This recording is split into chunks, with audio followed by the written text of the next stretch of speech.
Welcome to the My Essential Birth podcast. I'm Courtney. And I'm Stephanie, and we're professional doulas, childbirth educators, and the creators of My Essential Birth, the holistic, empowering online childbirth education course helping mothers everywhere confidently achieve their best birth. So join us each week as we share tips and advice for all things pregnancy, birth, and beyond. Be sure to subscribe to the podcast so that you can be the first to get new content. And head over to www.myessentialbirth.com for more information about our birth course and to join a community of mamas just like you.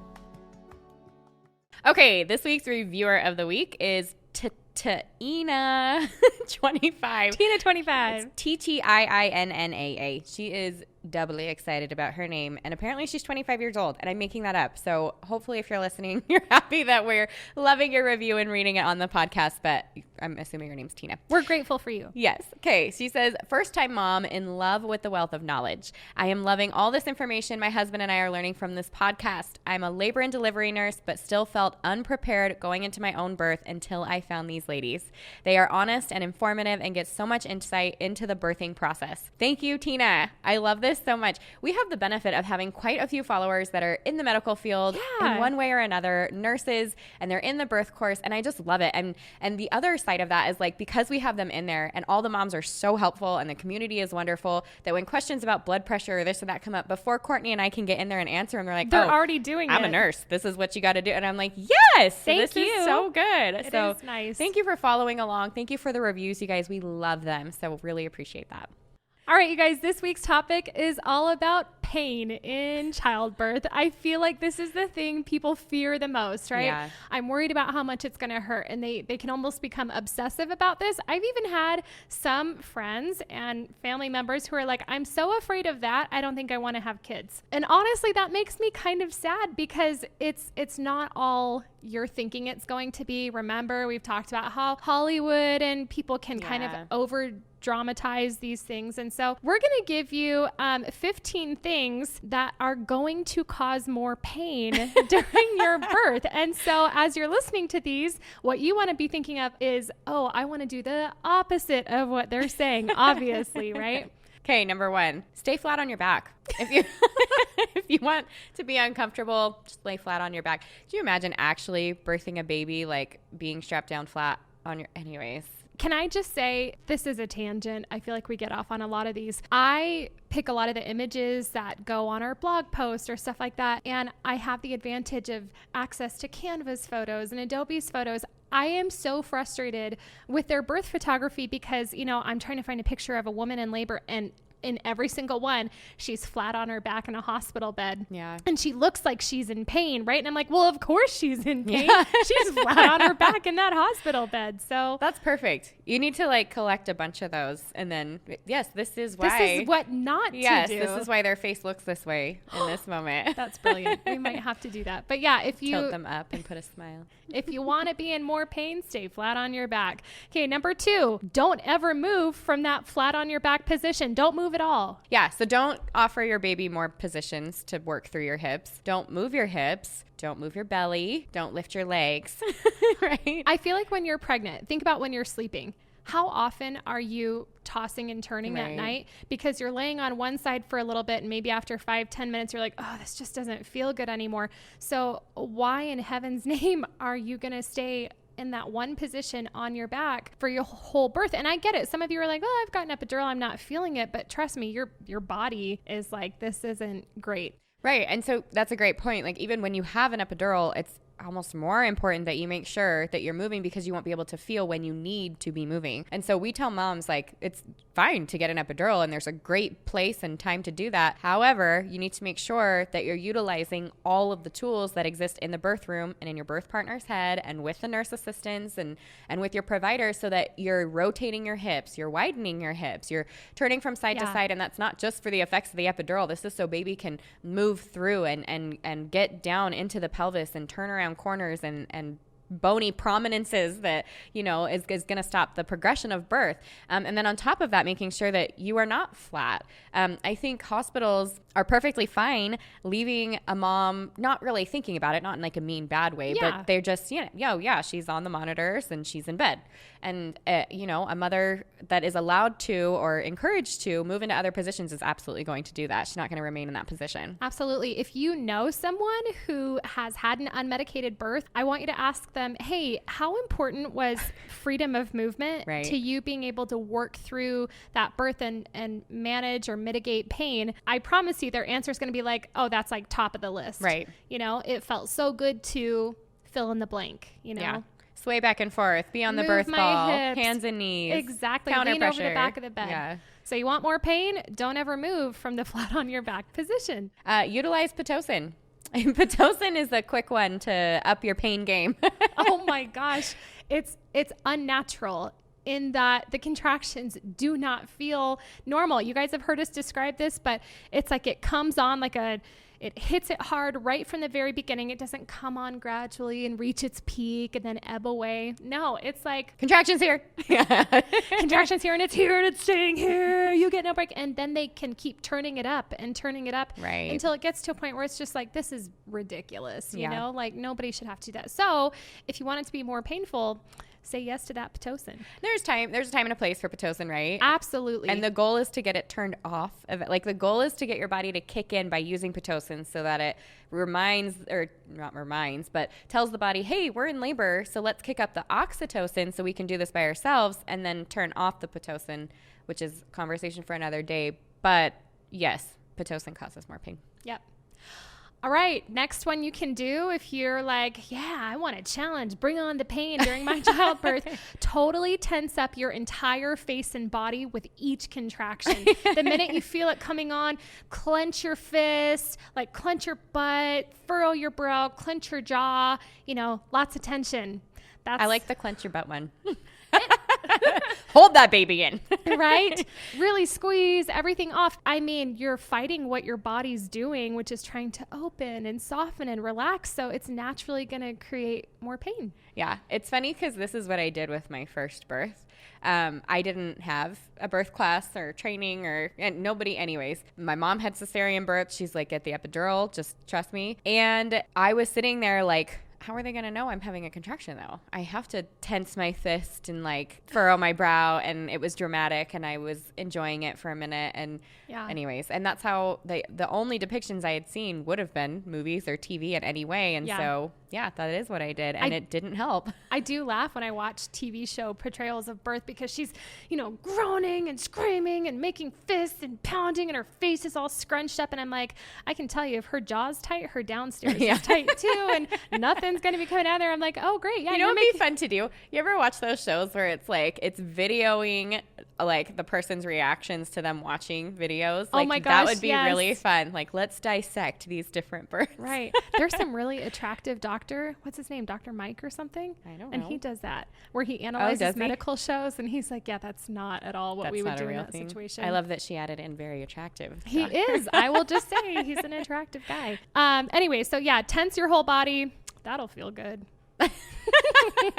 How about thinking that it's painful? Like up here, you're like, this hurts so bad. I hate this. I want to be done. It hurts. Yeah. We've talked about how huge your mind game is and your mindset going into birth. And so if you want something that contributes to more pain, think about how awful it is and only think about that. Right? I experienced this the other day when I was running with the 13-year-old that's living in our home right now.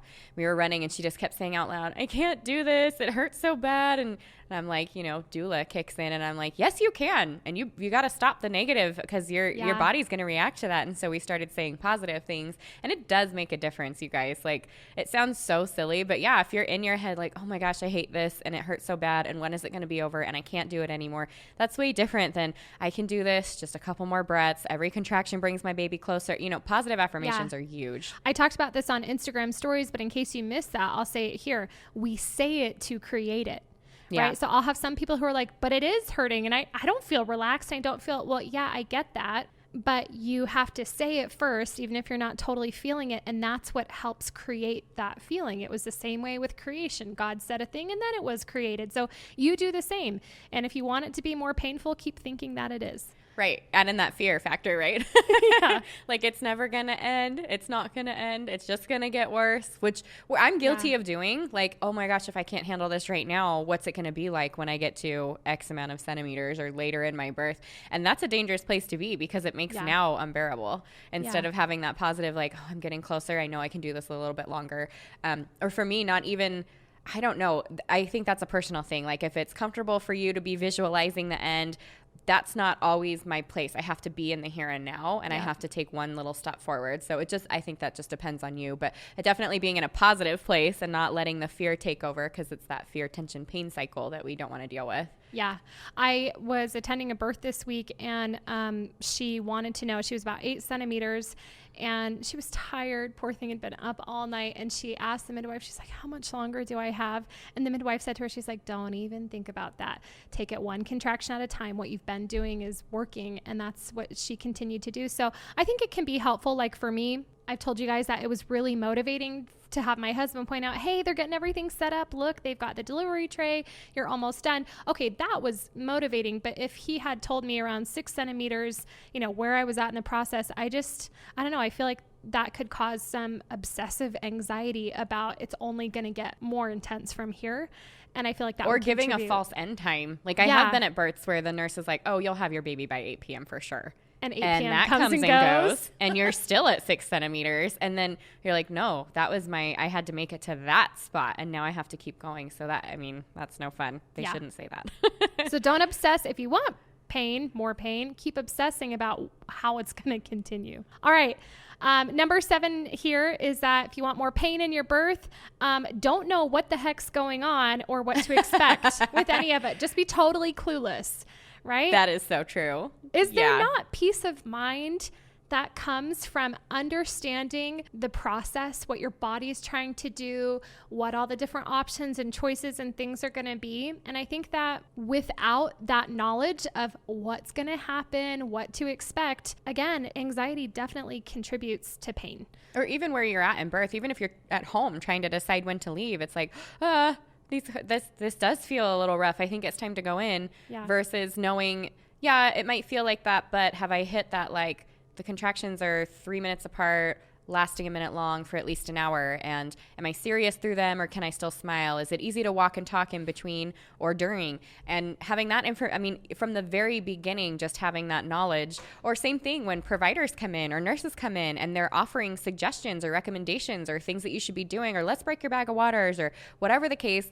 If you don't have that information, it's like, oh yeah, that does sound okay. Yes, we should do that. Or yes, I'm afraid I can't make this decision, the opposite of what this provider is recommending, because you don't know, honestly, because you don't know what that decision is going to look like. Exactly.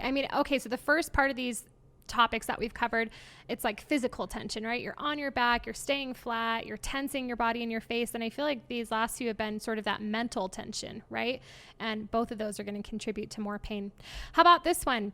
Carry the baggage and trauma from your last birth into this next one. I feel like this is so not nice, but it's so true. Yeah. It's so true. If you have, and that was my big thing because I had a traumatic experience or I wasn't very happy with my first birth experience. My whole goal was to figure out how to make that not happen again. But I think if you don't have time to process that, to work through that, to tell your birth story to people that can be helpful to you instead of just venting it out loud, then you do end up carrying some of that in. And I will say, even though I had taken a birth course with my second baby, when it was go time and I was at the hospital, and they said, and we were leaning towards the epidural again, I was like, here it goes again. Here it goes. I know I'm going to get the epidural. That Pitocin is going to hurt my baby's heart rate, and I'm going to be back at that same place. And so I did, even though I had worked through a lot of that, brought some of that in with me, and it does cause more pain, and not just physical. You know? Yeah.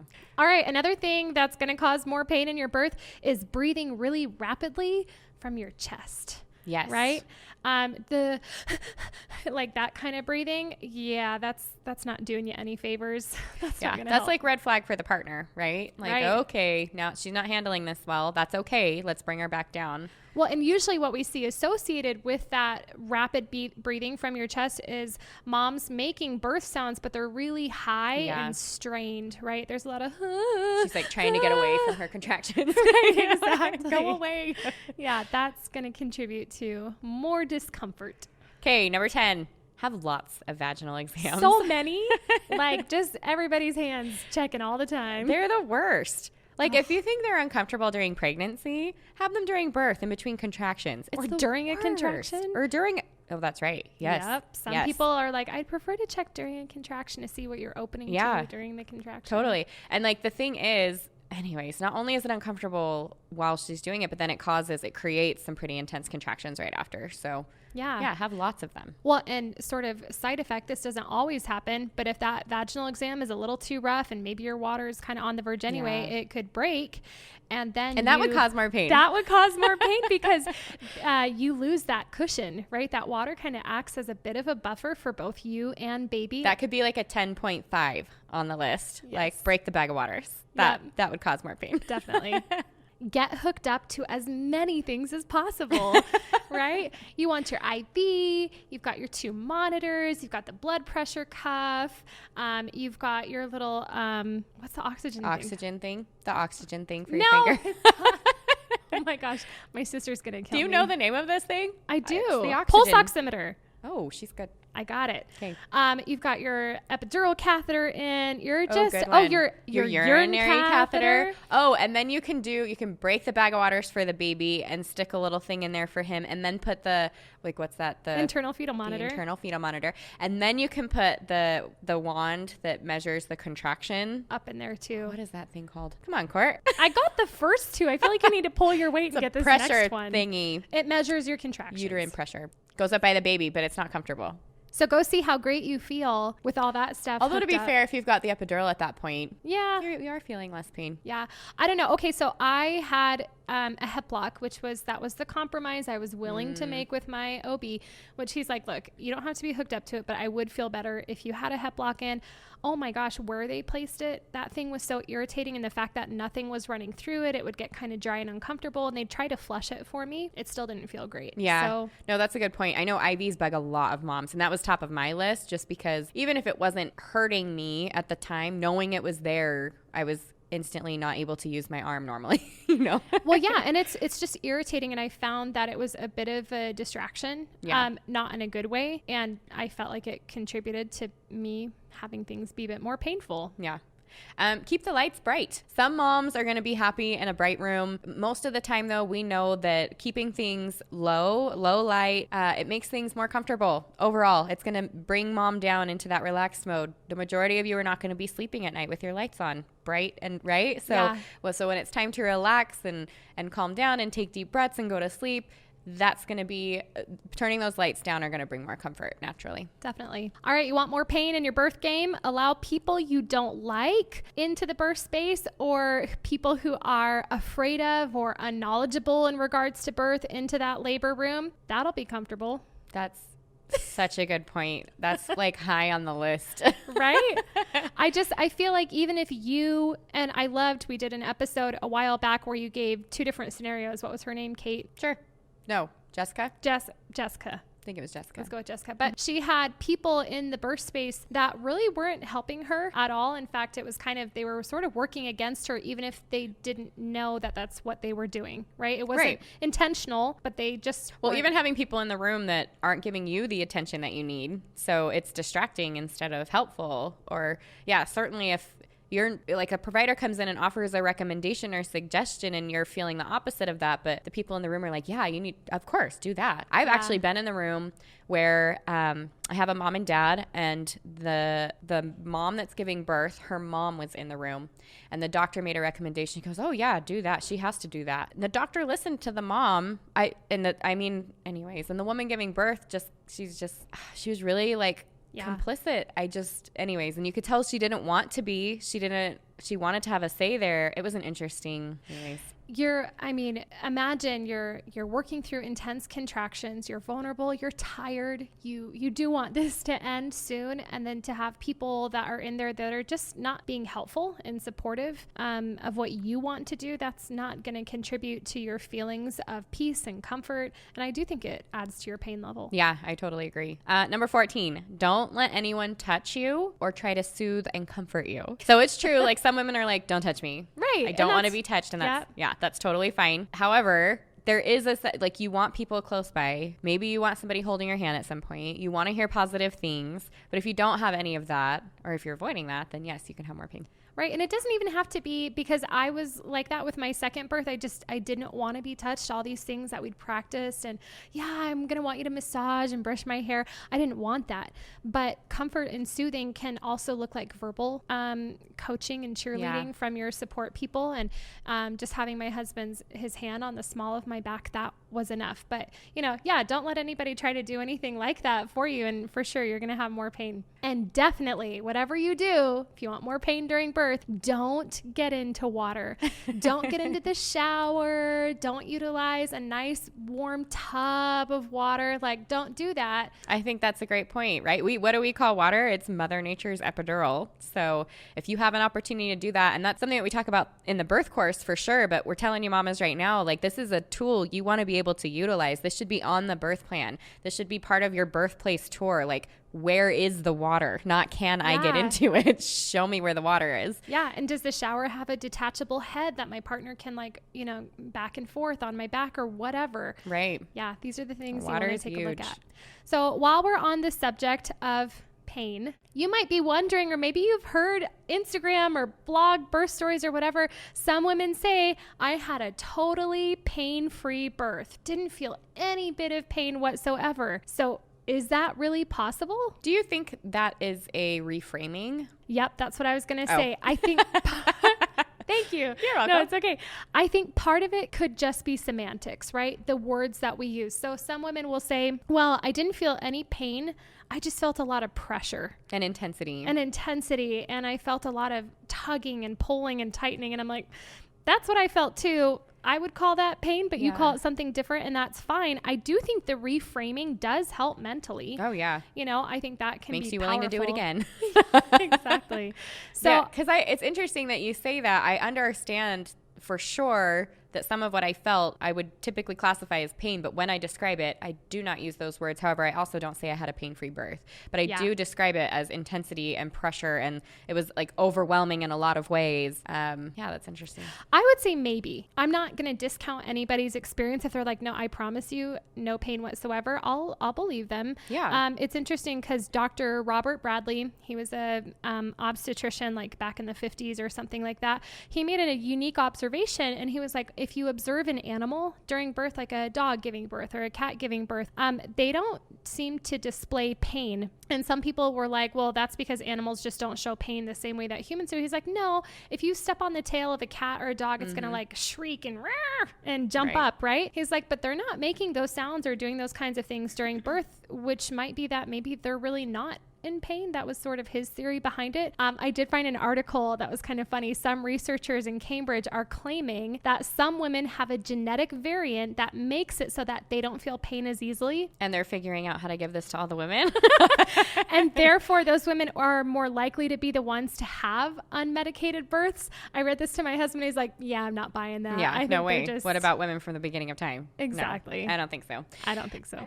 I will say, too, that describing your birth or looking back and realizing that you had pain doesn't make it a failure. No. Doesn't mean you didn't practice enough or do enough or learn enough, or it's just part of the process. And so it's how we work through it and get to the other side that matters. Because I do think there are some women who have these pain-free births. There are some women that like to tell other women that they absolutely can have a pain-free birth if they do X, Y, and Z. And then those women go to have birth and they've done X, Y, and Z, and it's not pain-free, and they're not ready for it, they're not prepared for it, and then they are like, what did I do wrong? Yeah. And that's not fair. I've gone through that myself. I'm a bit more vocal. I'm not like the loudest person. You and I have talked about ranges, right? Like, speaking of which, we need a roller coaster date so that I can prove some theories. Right? So Stephanie's definitely more vocal during birth than I am. I still make noises, but I have watched YouTube videos where the mom's not saying a word and all of a sudden the baby just slides out and I'm like, what? I've been at those births. Yeah. I've been at those births. And you don't even know where they're at because they're just, they look like they're asleep. And that's, I mean, I think that's really incredible. But I will say for me, it did make me kind of feel like I had sort of, well, I must not be as good at whatever technique that they were because I did make noise. And I realized in hindsight now that that's not how it works. Well, and I'll tell you from the births that I've been at like that, one specifically comes to mind that she was like, she's like, I didn't know exactly where I was at. And I didn't want to like freak anybody out because of the intensity that I was feeling. So she was actually silent, and what looked like really calm reassurance and collected, what was happening up here was not the case. And baby did just slip out. I remember the midwife looking for the heartbeat and I'm like, I bet that baby's not there anymore, and sure enough, that head was out. So, just on looks alone, I think that's interesting too, that it might not match up with what's going on for the experience for the mom. Right. So I guess what we're saying is that don't judge how well, and I'm doing air quotes here, don't judge how well you did during birth by how vocal or not vocal you were. It doesn't work like that. So if you were a bit more vocal and you're like, man, I just must not have been handling it well. No, you did great. I promise that you did. Okay. I'm looking at this acronym. Did you make this one up? Nope. Oh, I was like, this is good, Courtney. I know. No, I can't take credit for this. So there's an acronym that I love, and I used to share it with a lot of my students. And so think of PAIN, P-A-I-N. P, it's purposeful. There's a purpose to the sensations that you're feeling. A, it's anticipated, right? We're giving you a heads up. You're going to feel some discomfort, however you want to describe it. Lots of pressure, tightening, or pain. If you want to use that word, that's fine. But it's anticipated, right? You literally have bones that are moving and things that are happening to help this baby come earthside. It's intermittent, so it doesn't last forever. There is an end. Once you give birth to that baby, or once you're at the end of that contraction, there is an end to what you're experiencing. And then N, it's normal, which I think women need to hear. Pain is normal. It's a normal part of the process. There's a reason that they call it labor. It's just something difficult that you're going to work through and go through and be so grateful when you get to the other side. And obviously, having a baby at the end is going to make it all worthwhile. Definitely. So here's the bottom line. There is a ton you can do to reduce discomfort, pain, whatever you want to call it, in birth. And there's a ton that you can do to manage any discomfort or pain that you do experience during birth. There are so many resources. Stephanie and I, we're not special. Yes, we've had... Well, okay, everybody's special, right? Okay, we're special no, in if that everybody's way. Special, nobody's special. I just wanted to say that we are special. In a different way. Go ahead. I'm but sorry. would you I gotta say stop that track. you have a special, like, next level pain tolerance? No, I don't. Honestly, this right here. If you can do it, I can do it. Like, if I can do it, you can do it. That's the reason I got into the birth space. Yeah. Because when I had that experience with my third baby at home in the water, my VBAC, I had support and encouragement instead of people telling me I wasn't doing things right or my body was broken, and I birthed that baby at home. That was incredible. And I was like, holy cow, if I can do this, anybody can. And that's the truth. I believe that. And it's true. If we can do it, you can do it. Decide now that you are not going to let pain or fear of childbirth pain be a factor for you. Yes, the sensations that you may feel during birth are strong, but you are stronger. We're cheering you on. You can do it. All right, mamas, we will be back with more tips and advice soon. In the meantime, be sure to subscribe so that you get notifications first about new episodes. And don't forget to head over to myessentialbirth.com for more information on the birth course and to join our online community serving pregnant mamas just like you.